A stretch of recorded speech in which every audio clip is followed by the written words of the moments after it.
It's time to take a ride on the Steelers Afternoon Drive with our co-hosts, Alan Saunders and Zachary Smith.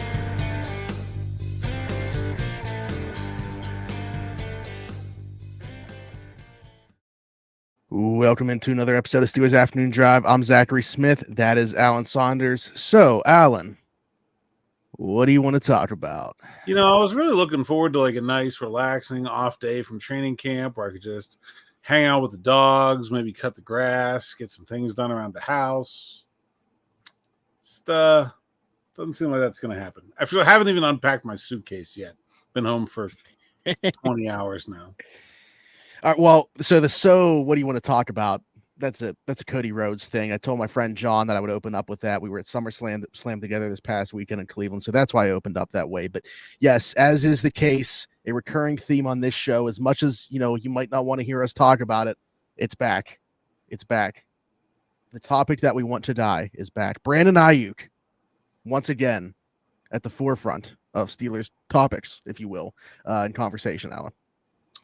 Yeah, some news come out today yesterday that the 49ers were at least listening to offers in a way that they have not been, kind of basically put it out there through NBC Sports Bay Area that they were, trying to see what was out there. I know some teams were in contact. I know the Steelers have been interested, as we've said. Nothing at this point, officially done. It doesn't seem like, I don't know. I still am a bit skeptical of the entirety of this process, but the Steelers have been interested. The 49ers are now listening, and I think it's been clear that Brandon Aiyuk's first preference would be to get paid what he's asking for by the 49ers. But I think he's made it pretty clear throughout the entire process that if that doesn't happen, he'd be very, very happy with the trade to the Pittsburgh Steelers. So, with the 49ers kind of putting it out there that they're at least going to listen, I think that has caused the spark of, oh my God, he's coming to the Steelers type of interest in reporting. And what do you make to the conversations? Because it was kind of put out there that he's already part of this. He doesn't have much leverage in this situation, but part of what he can do is not agree to sign an extension with the other team. What do you make of it being put out there that there's teams that he's already said no to, and that's why they are no longer in the race? So a team that he would be willing to play for, like Pittsburgh, maybe could have some more leverage there because it's a team that he would agree to sign an extension with. Yeah, I mean, first of all, someone has to be willing to meet his asking price. And obviously the Steelers are, because they've been interested, and the asking price has been no secret, right? He wants $30 million a year. I think that's what it's going to take to get a deal done. I'm probably for 120. It's equivalent with the guarantees, you can move things around, but that's the structure. Obviously the Steelers wouldn't continue to be interested if they didn't think that they were going to be willing to meet that price. I assume that other teams that are talking about doing this would meet that price as well. Otherwise they wouldn't be interested. Him saying, I'm not going to sign a deal with another team. Look, I mean, I think that the idea that Brandon Aiyuk is going to say, well, I only want to play for the Steelers or the 49ers, but I also need $30 million a year. And maybe there's only one or two teams out there that are going to meet that. I mean, personally, if I'm the 49ers, I'm calling his bluff on that one. There's no leverage there. So maybe the Steelers have something the 49ers want. I'm not, my understanding of it was that after the draft, these talks broke down because the Steelers didn't have anything after the draft that the 49ers still wanted, and that the asking price, the Steelers said it was too high at the draft. They're looking for assets to win right now. They want to win the Super Bowl. So I'm really curious to see what a trade between the Steelers and the 49ers would even look like. I believe that there is certainly interest in the Steelers in making that deal. I do believe that they are willing to meet Aiyuk's asking price. I do believe he would like to play for the Steelers. To me, the big holdup in this process is the 49ers, what they would be willing to part with him for, and why they would be willing to part with him at all after being pretty steadfast and saying that's not what they want to do. It's pretty clear that they can't make their team better by trading Brandon Aiyuk. Yeah, so this all kind of started today, at least with Andrew Filipponi 93.7 saying the Steelers are working hard on a trade for Brandon Aiyuk. Deal could get done soon. 49ers seem motivated now to get something done. So that was the original thing put out. So I started like asking people. I actually have a friend that covers the 49ers, was having a conversation with them, said the big thing on the hold up on the 49ers side, and this is just kind of the way that they've gone along with contracts in the past. We saw Deebo Samuel even get relatively ugly to the point where he requested a trade prior to signing. We saw how long it took to get Nick Bosa done, Fred Warner. Like, this is pretty common theme for the 49ers. I think the difference with the Brandon Aiyuk situation, at least is the way that he said it to me, was that he's looking for guaranteed money all the way into year 3 and 4, when the 49ers pretty much only do that for years 1 and 2. So he's trying to go a different route here than the 49ers typically do business. And another thing that I think that you just notable, the Pittsburgh Steelers are another team that does business that way. Just throwing it out there. So right, yeah. I would throw that caveat in there as well. But another thing that I wanted to bring up, which I think is another thing that you will say I would call his bluff on, that is this person that I was messaging about this said that Brandon Aiyuk has stated privately that he would sit out games if nothing changed with the situation. That is like, I mean, does he have, I'm not saying that for sure he wouldn't, but like the paychecks that you're talking, because it's not like he's already gotten a big payday in the past. Like, I don't think that's what he's looking for right now. It's just hard for me to envision him sitting out games. But I guess the threat of that, if they do believe that is the case, maybe that's where the motivation is coming from. I don't know. Yeah, I mean, I guess like that's kind of what we talked about all along, was that this had to get ugly. There had to get to a point where the 49ers think it's a real possibility that Brandon Aiyuk is going to refuse to play if they don't give him a new contract. That's the only way he's getting traded. And now I haven't heard that he is threatening to sit out games. If he is, I mean, and they believe that threat, then yeah, I mean, I guess that makes sense as to why they would start to ask around about what they might be able to get for him. Clearly that's happening, right? At the very least, that the 49ers have in the last 24 to 48 hours started to open up and say, hey, look, what could we get for Brandon Aiyuk? Hit us with your best offer. Doesn't mean a deal is going to make, but I do think that's a clear change from the 49ers, and him threatening to not play games could be a reason for it. I mean, I think we've talked a lot on here about the sort of steps that needed to take. And I really thought when he reported to training camp, that was kind of the end of it. But I don't really understand how someone would be willing to forfeit hundreds of thousands of dollars by missing games if they're not willing to forfeit tens of thousands of dollars by not showing up to training camp. That one, I'm having a hard time making the logic leap there. Right. Yeah. That's kind of what I'm saying. Like he was holding in as opposed to holding out from training camp. Like he showed up to be there. Right. Hassan Reddick is like putting his cards on the table. Yeah. Like, Hassan Reddick is clearly threatening to not play and is willing to sacrifice hundreds of thousands of dollars to get this deal done. We have not seen that level of commitment to getting paid from Brandon Aiyuk. So again, there's a lot of this where if I was the 49ers, if I was not in love with the offers I was getting, I would be calling a lot of these bluffs. Again, is there maybe something the Steelers have that we're not thinking about that they want? Maybe, but I have a hard time seeing the 49ers make their team better with this trade. Let me bring up a hypothetical, because it's not like I've heard for sure that this is part of anything, but a name that we brought up in the past who's on an expiring deal is James Daniels. Now, would his inclusion in a potential trade be the reason? Like, maybe they've been working on this for so long, knew the 49ers were interested. Maybe the Steelers would have liked to have gotten an extension done with James Daniels, but the reason that it hadn't happened yet is because he's been part of these trade talks. No, I mean, I think the fact that the Steelers told Daniels we're not even talking tells me that they are not interested in extending him. I mean, the 49ers re-signed Mongo Feliciano to be their right guard. I think Daniels is a better player. I don't know. I mean, he's certainly not Brandon Aiyuk in exchange better, like, yeah. Is that getting them something that is useful? Yeah. I also have serious questions about a team deciding that it wants to go all in on rebuilding its offensive line, trading arguably its best returning offensive lineman before the season. I don't know how that works. So, I'll be honest. I think this is a bad idea for the Pittsburgh Steelers. I don't think that a trade for Brandon Aiyuk and paying him $120 million is a is a good deal for them. But clearly they don't agree with that because they're still interested. But I think a lot of parts of this get pretty messy when you start looking at the pieces they might have to give up and in terms of the compensation to make it work. Is that more about the money that you are paying him once you acquire him, or what you think it's going to take to acquire him? Both. I mean, I think it's going to be a pretty significant ask here. They wouldn't be trading him if they weren't getting a lot. An offensive lineman and a first-round pick. I mean, that feels like probably what it should take.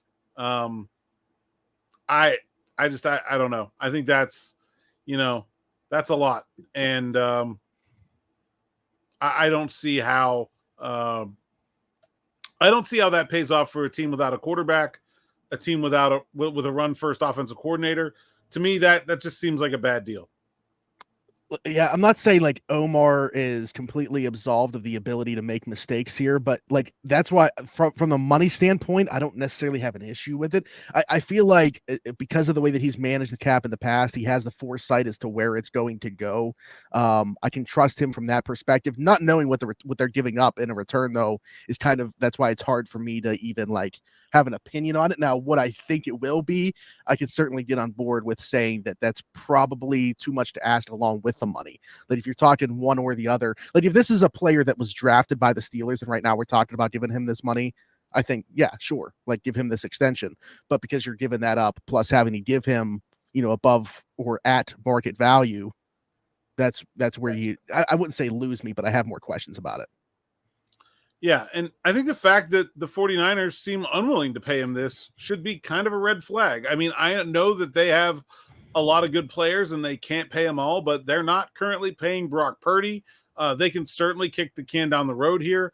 I don't understand why, if the 49ers don't want him in the best passing offense in the league, why do the Steelers think it's going to be worth it to them? I think that's a serious question. Yeah, I mean, is it so much as that, or like I said, they're just really hung up on that guaranteed money going further than they've always, like, they don't want to set a new precedent contractually for Brandon Aiyuk. Although I guess if you felt strongly enough about the player, you'd be willing to do so. Yeah. And I mean, I don't know. I think look, teams can get caught up on that stuff, but the number is the number. Yeah. Okay. I don't know that I have more to add to that. We'll see what happens, how this plays out, but we should have known it wasn't going away. Like until something is actually resolved here, whether that's with San Francisco or another team, every once in a while, I feel like this is going to pop back up. Heck yeah. So, yeah. Go ahead. It feels like things are coming to a head here, one way or the other. I do think that we're going to get some kind of resolution to this. I would agree relatively quickly. Probably right after we post this episode.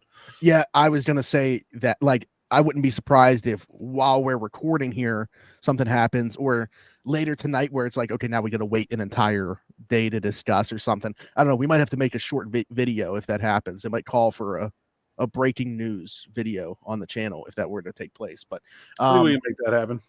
Anything else on that? No, I mean, I think that's all there is to say right now until we have some more information. There you go. Alan, that's not the only news that's been broken here. You had a conversation with Pat Meyer, which I said, I think going back to Friday, I was very curious if you would be able to get some time with Pat Meyer, have a conversation, because you, Derek, pretty much everybody has kind of been confused about what the plan of attack here is for Broderick Jones and his development. Left tackle, right tackle, what's going on? What is the path here for Broderick Jones? And you had a conversation with Pat Meyer and kind of found out a little bit into what's going on there. Yeah, so I talked to Pat Meyer yesterday, and he kind of broke it all down for me. I think explained some of the process of what the Steelers are doing. And he also said some words that I think people are really going to want to hear, that you are going to see Broderick Jones playing left tackle in practice and then out in the preseason. And so I think that's the thing that people have been like, what the heck? Why aren't we seeing this? I think it's, obviously the Steelers drafted back-to-back tackles in the first round with the idea that they want to replace Dan Moore at left tackle. And so far, neither of those guys has been playing left tackle. So it's really hard to do that. And so I think getting Broderick over there will certainly allay a lot of those concerns. And then he kind of explained why it hasn't happened yet. And it's a little bit twofold. The first part is They just want to get a good read on where Broderick Jones is. You know, he was a very young player. We've talked about this a lot. Very inexperienced college player, young player, came in, started half a year, got some reps. They were okay. It wasn't great. I think the Steelers want to get a really good read on where he is right now. Pat Meyer said he is a tenfold improved player than he was at this time last year. But exactly how good is he? How much better is Broderick Jones right now? And it's going to be hard to compare now to last year if you're also playing him in a different position, right? It's a lot easier to say this is how good Broderick Jones is now compared to where he was a year ago if it's an apples-to-apples comparison. If we're looking at him in the context of this is what he was doing at right tackle last year, now we can see what he's doing at right tackle this year. So it's giving them a baseline to see where exactly is Broderick Jones, and then they're going to see where Broderick Jones is at left tackle. Is he better at left tackle? Is he worse at left tackle? If he is worse at left tackle, how much worse is he at left tackle? To have the answers to those questions, you have to have a baseline of him as where is he at right tackle right now first. So if they go into this and they move Broderick Jones to left tackle for the next 2 weeks, and he's terrible after being fairly good at right tackle for the first 2 weeks, now they can say, maybe we need to be trying Troy Fautanu at left tackle. Maybe this answer that we thought was the solution is not the solution. If you move him to left tackle first, maybe you just go, oh, maybe Broderick Jones isn't very good. What do we have here? Like what's going on? So that's a big part of it. The second part of it is they want Troy Fautanu's progression to be organic. They don't want him. They don't just want to push him into a role because that's where they see him being. And eventually, this is a guy who's going to go up against T.J. Watt in practice every day. And I don't think I need to explain how demoralizing that could be for a young offensive lineman. Let him tell you when he's ready for more. And I think he's been doing pretty well. We talked about it. We took a whole episode to talk about it. There haven't been a lot of mistakes. I think that's been unusual for a rookie lineman.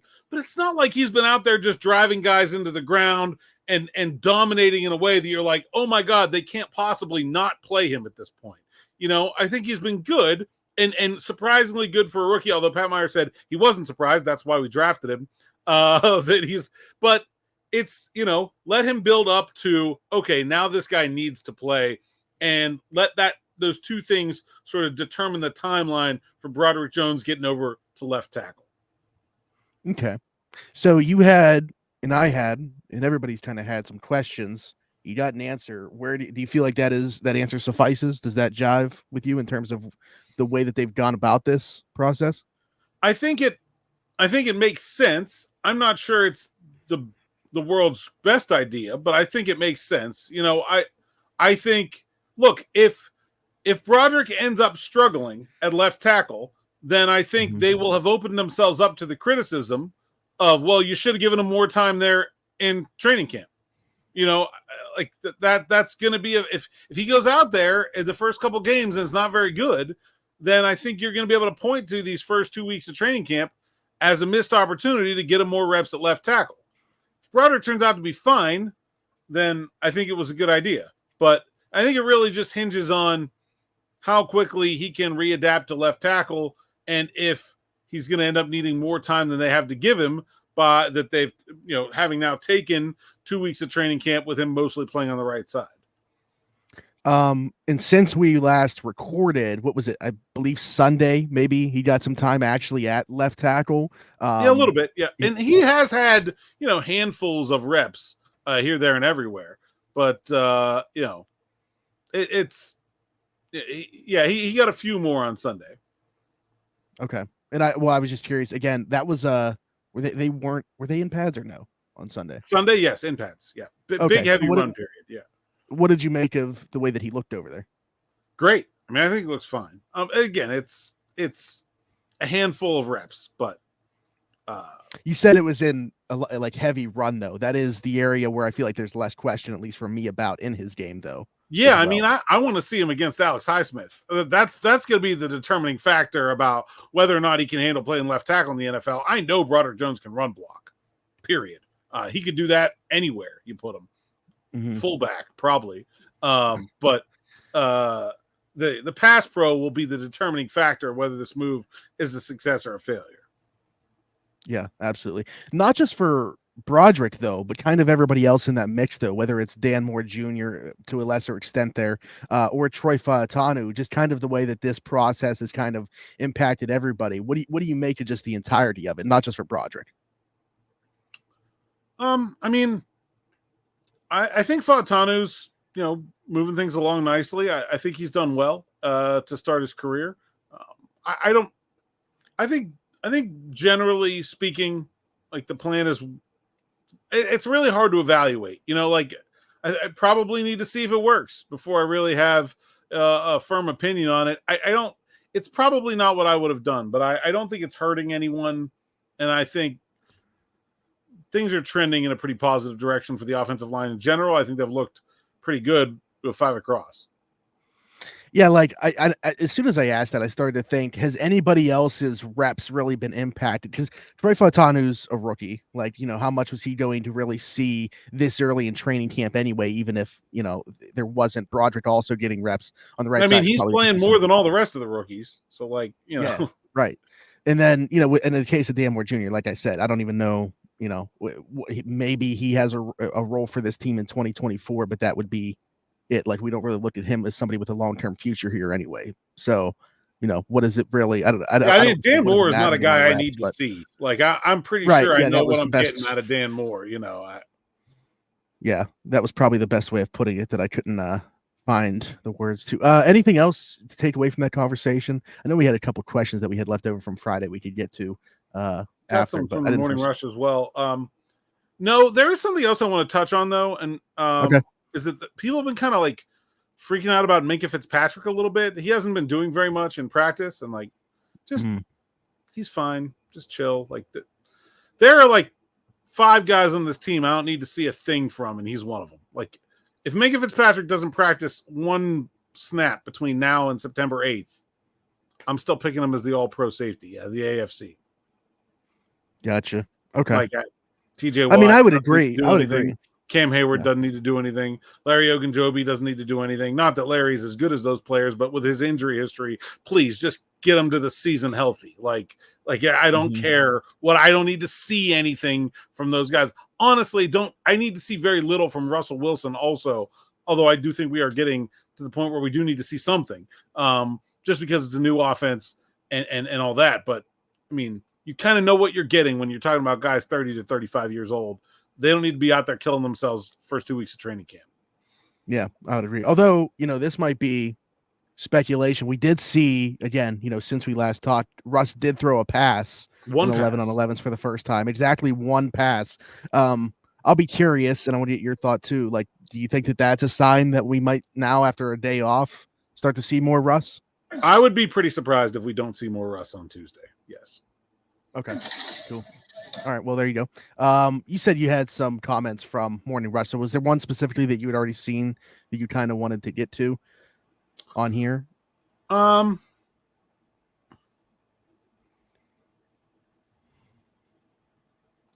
think there was one here.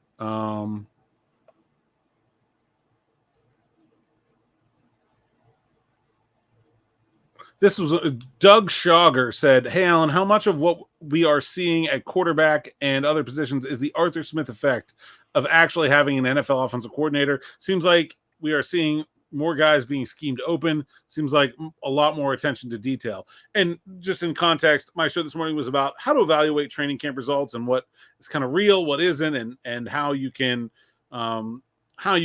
gain knowledge this time of year and how you can sometimes get yourself tripped up. I think that's a good question because, there certainly are differences in what Arthur Smith is doing compared to what Matt Canada was doing. And I do think we're seeing, especially George Pickens, like how many times over the last 2 years would you say George Pickens was schemed open? Oh boy. Like it's really hard to yeah, they were really bad at hiding him and like you said, steaming him open, making defenses not necessarily know where he was going to a lot. Yeah, I mean all of it. Like Yeah. Also, I just wanted to throw out really funny. I was upset that you went immediately from reading that question into answering because he just said AS. I was just saying, you sure he didn't mean Alan Saunders instead The of Alan Saunders Arthur Smith? Yes. Yeah. Like yesterday they did a 2-on-2 drill, 2 receivers, 2 DBs, and they ran Van Jefferson and George Pickens in a stack with Pickens behind Jefferson. Jefferson took 1 step backwards, turned to look to the quarterback. Pickens runs straight up the field, right past the other 2 guys for like a walk-in touchdown. And I'm just like, that was cute. Like, I didn't see that Something coming. different. Like, it doesn't take a genius to scheme open someone with the talent of George Pickens, but they just haven't done it. And yeah, I think you're gonna see, like, one of the things I talked about is you can see the fit in the scheme, and I think when you have a bad scheme, nobody really fits into it. And the Steelers' passing scheme was bad. The running scheme wasn't awful under Canada, but the passing scheme was just atrocious. Now, the big thing is, like, Pickens is really, and Calvin Austin and Pat Freiermuth are really the only guys, I guess Darnell Washington and some down the line guys, Connor Hayward, whatever. But for the most part, like, you're really only talking about a couple guys. I mean, Van's new, Fields is new, Wilson's new, Quez Watkins new, Scotty Miller's new. So there's a lot. Like, the only place where we're seeing big differences in people based on the change in offensive scheme when it comes to the passing game are George and Pat Freiermuth and maybe the running backs and their usage in terms of route running. But I don't think we're seeing George Pickens look better this year just because of the scheme. But yeah, you have to acknowledge that it is definitely a very different scheme. We are seeing guys get schemed open, and frankly, it's a good thing because last year they had Deontay Johnson who could get open whenever he wanted to, wherever he wanted to, and they don't have that anymore. So unless the Brandon Aiyuk thing that we talked about before happens, they're going to need to scheme guys open because they're not going to be able to get open just on talent alone. Yeah, all credit to the Van Jeffersons and Calvin Austins of the world. Yeah, I completely agree. But we've kind of talked about, the Arthur Smith effect. I like that we've been getting so many. I feel like the questions lately have been very heavy Arthur Smith and Justin Fields related. Maybe the two most talked about topics right now in Steelers training camp. Right. Also had a question about Herbig ahead of Frazier. Did talk to Pat Meyer about that as well. He really gave Nate a lot of credit in both the fact that he's playing really well and also being a leader of the line. The center is traditionally that play caller type. And like Nate Herbig is really strong. He's really tough. He's really smart. He's kind of like this big jolly guy. And I think people forget that he went to Stanford. There's some serious brains behind the serious muscle. So he's definitely like cut out for the center position intellectually. But Pat Meyer also said like he's also been a great leader and a mentor for Zach Frazier, even though, he said this is a guy that's probably going to take his job one day, and still has gone out there and done everything that the team needs him to do. So give a ton of credit to Nate Herbig. I think Nate's been playing really well. I think Nate's been better so far. So, I mean, right now, I think probably 50-50 on whether it's Herbig or Frazier coming out of the tunnel there week 1. I think I feel better about Fautanu starting early, but nothing specific that Frazier's not doing well. In fact, I've started to see some of those highlights for him come through, but I think compared to Fautanu, he's been much more up and down. You see the good and the bad, right? Whereas compared to Fautanu, I'm not seeing the highlights, but I'm seeing almost no mistakes, which is crazy for a rookie offensive lineman. Frazier, he gets beat. He got driven back on a run play yesterday, but then he pancaked DeMarvin Leal on a screen pass, which was impressive because Marv can move. And it was all the way at the sideline. It almost pancaked him into me, actually. But that's you're starting to see Frazier come along. But I think Herbig's playing pretty well. So let me ask you that. I mean, I feel like we kind of touched on this already, and this is hindsight, but we didn't even get to see Herbig at all, despite Mason Cole's struggles last year. Was that a mistake, do you think, based off what you've seen from Herbig this year? It's starting to feel that way. Yeah. Yeah, I think so. I think that like if this Nate Herbig was there for them last year, then yes, I think this is better than what Mason Cole was providing. And the other part of that is, I know that we've talked about this, and maybe I'm exaggerating the exact type of athlete that it takes in Arthur Smith's offense, but like last year, I think he could have gotten away with a little bit less of that. Like Nate Herbig could have been more suitable within that offense, I feel like, than this offense. Oh, and absolutely. You said he's looking they're fine running in so much power, running so much gap stuff. Yeah, I mean, Nate Herbig would have been a better center in that offense than he will be in this one, certainly. And Cole wasn't providing great pass protection anyway, which is sort of the one thing that you are a little bit worried about Herbig. So yeah, I think that is starting to look like a mistake. Yes, I agree with that. And I'll say this, man. Omar said all offseason, like, I have faith in Nate Herbig. And we said, no, you don't, because you would have played him. Oh, maybe Omar did and the coaching staff didn't. There's that too. Yeah. Yep. Well, we'll see how it all plays out. We'll see how all these situations that we talked about today will play out. Anything else, Alan? That's it for now. For now. All right. Well, for now, tell the people where they can find you. At @Saunders_PGH on X, Instagram, and TikTok. PGH Steelers Now is the site's account, SteelersNow.com. Like and subscribe to the YouTube channel. Hit that bell for notifications so you don't miss anything. And I mean anything that comes from the whole team at Steelers Now. Literally anything. All right. Like, subscribe, hit that notification bell. Hit us in the comments with your thoughts on anything that we've talked about today, where you stand on the Brandon Aiyuk thing, where you stand on the process that the Steelers have taken with their tackles, all that stuff.